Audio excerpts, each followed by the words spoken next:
Hello everyone, on this Batman month, I wanted to talk about a long-forgotten WB show about Batman's little girl who's all grown up.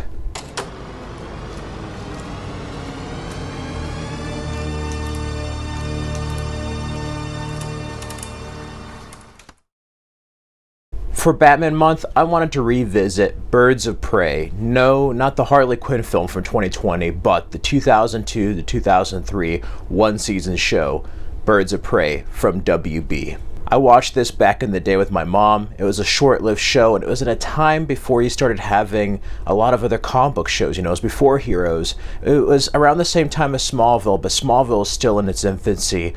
Before Arrow, Flash, before the MCU, before the Nolanverse, and before the DCEU. This was the closest we got to like the Birds of Prey. And what I liked about this is that it was set post Burton Schumacher-verse. So I guess you could look at it as an alternate history. We had Ashley Scott as Helena Wayne, the Huntress. That's right, not Helena Bertinelli, but the Earth 2 Huntress. That was actually Selena Kyle and Bruce Wayne's daughter. Yes, the daughter of Batman and Catwoman. Then you also have Dina Meyer as Barbara Gordon / Oracle. Still probably the most faithful Barbara Gordon incarnation I've seen in live action. Like seriously, she is one of the best and completely underrated. We then have Rachel Scarston as Dinah Lance. So yeah, she's basically Black Canary, or like the daughter of Black Canary like in the comics. And then we have Ian Abercrombie as Alfred Pennyworth. He's so underrated here. Then you have Shamar Moore as Jesse Reese. He's a police officer. And then who could forget Mia Sara as the first live-action Harley Quinn? That's right. Mia Sara from Time Cop legend, Ferris Bueller's Girlfriend, that Mia Sara. She was the first live-action Harley Quinn. And you know, this show isn't the best show.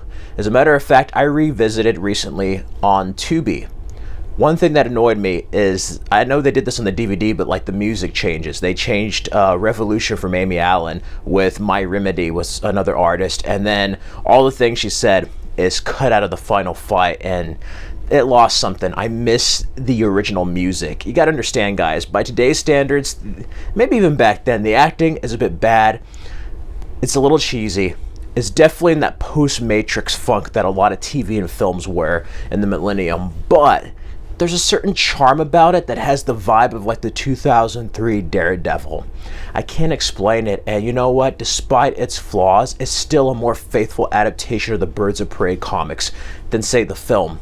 But the main actresses really make it, and I love seeing the beginning of this. You know, we get to be introduced to Batgirl on her last mission. Awesome suit. Modified Batman and Robin Batgirl outfits and regular Batman outfits. So the Batman's more like the Kilmer with the yellow, and I like that, you know. It sets up her last mission. The Joker shoots her. So in a way, it's kind of like not directly connected to Burton Schumacher, you know? It's more like, here's that, and there's a tangent timeline. Think of the spaghetti theory.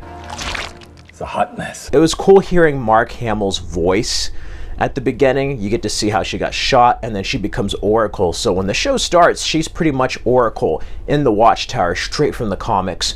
Huntress, basically a vigilante. You know, we find out that Selena Kyle got murdered years before and after the movies, and she became a vigilante. So she worked with Batman's former pupil. Alfred is there watching out for her, and then we get Dinah Lance, and she arrives into what's called New Gotham. So they pretty much adopted the no man's land scenario that happened in the comic books around the time, and Gotham was rebuilt into New Gotham. And they also show us metahumans, which really reminded me of Smallville a lot. There's some loose connections there. It's not in the same universe, but they talked about, like, I know when Dinah had a newspaper, there was a meteor shower there. And it was crazy seeing Rachel Scarston so young, you know, before she was Alice on Batwoman. That's a cool little nod there. The Birds of Prey also had a reference in Crisis on Infinite Earths. But it's cool seeing Dinah kind of come to New Gotham. Huntress and Oracle take her under their wings and train her. And she comes into her own throughout the course of the series. There's some younger actors in this. You get to see Christopher Palaha. You get to see Aaron Paul from Breaking Bad. And it starts off with the Birds of Prey going after this mysterious woman. There's some mysterious puppet master in Gotham controlling all the crime and they don't know it.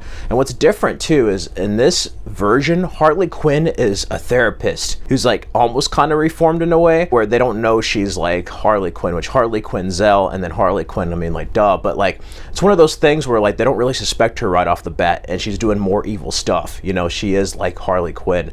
And I like that because we recently got to see something similar in Batman Caped Crusader. In the process of finding out who's controlling all the crime in Gotham, we get different like Freaks of the Week episode with like different scenarios or different cases that have to fight a former mobster. Dinah's mother, there is this mobster that was after her, and you see why Dinah was left with foster parents and why her mother, the original Black Canary, left. You get to see an episode with Lady Shiva, one of my favorite characters, and there's a whole thing there with Batgirl. They play around with the neural chip thing in Batgirl's spine, kind of like Gotham Knights are in the comics. Freaks that are like powerful, so like there's this one guy who could like have split personalities and stuff. There's one that's Gladiatrix, where this guy gets all these women who are metahumans to fight each other and he's like disfigured. I mean, there's some crazy ass episodes in this and they are dated, but I have to say, despite everything, you got to look at it because Birds of Prey is a product of its time. Issues dealing with legacy and how do you continue a parent's legacy, how do you forge your own path, and that's something that the police officer of Jesse as well as Helena deal with. And I like seeing that throughout the course of the series, seeing Barbara develop a romance and teach at a school. So like you get to see them like manage their regular everyday lives with like vigilante work. And then Helena, of course, is a bartender, but then that's how she gets a bunch of information. And then you get to see Dinah go to school. So it's like really cool in that regard. This show was ahead of its time. And I didn't know till years later that it suffered a lot of production issues as far as like what WB allowed, and then like whether or not they could go full in on the comics, and them not wanting Oracle, you know, they wanted a younger Helena, or them wanting less of Harley Quinn. So it's like, it was at a time when, like, you got to understand, everyone, like pre-MCU and everything, there was comic book stuff, but it wasn't held with the same reverence, same respect as comics now. Like if this show was made now, I think it'd be much more appreciated, but I also think it'd be handled with better care. And when you look at stuff like Titans or Arrow or Legends of Tomorrow, you know, you see a little bit of that in this show. I mean, the Arrow Cave is practically the Watchtower in this show. But you have cool episodic standalone episodes that still go into the larger season arc. And it's sad that this didn't go on longer. I think a season 2 would have improved things. It was just at that time, you know. I remember watching this, and, you know, Ian Abercrombie also played Alfred in the OnStar commercials. It was a time when you're waiting for Batman. It was in an 8-year limbo, and this is the closest I got to that before Nolan rebooted everything.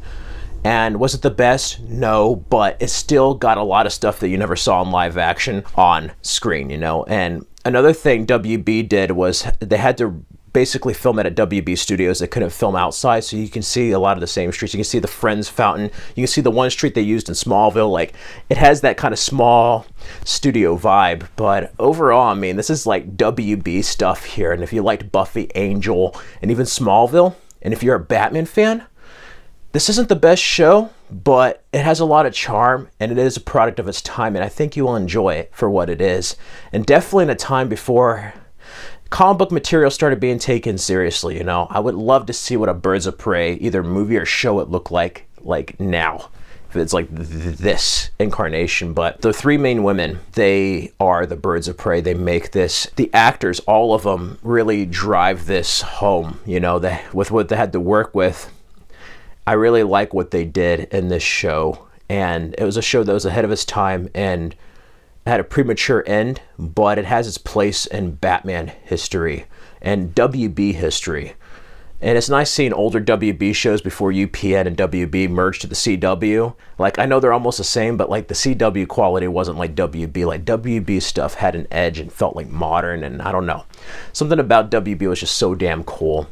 And it was nice revisiting this series. You know, I watched it as a kid with my mom, and we didn't get to see the ending or anything initially until they had like Sci-Fi Channel reruns, but it was interesting watching on Tubi. I hope one day we get the licensing issue fixed and we have the main theme Revolution by Amy Allen back, We have all the things she said back in the final fight between Huntress and Harley Quinn. But in the meantime, you can check this out free on Tubi. And you can also check out the original music clips here on YouTube. They probably have them uploaded. It's a difference. While it's not the best stuff, I do think it's better as far as like accuracy to the comics and say the Birds of Prey movie. And even though it's cheesy and stuff, some of this is in fact better than the later Arrowverse stuff, especially the later Flash stuff and Supergirl stuff.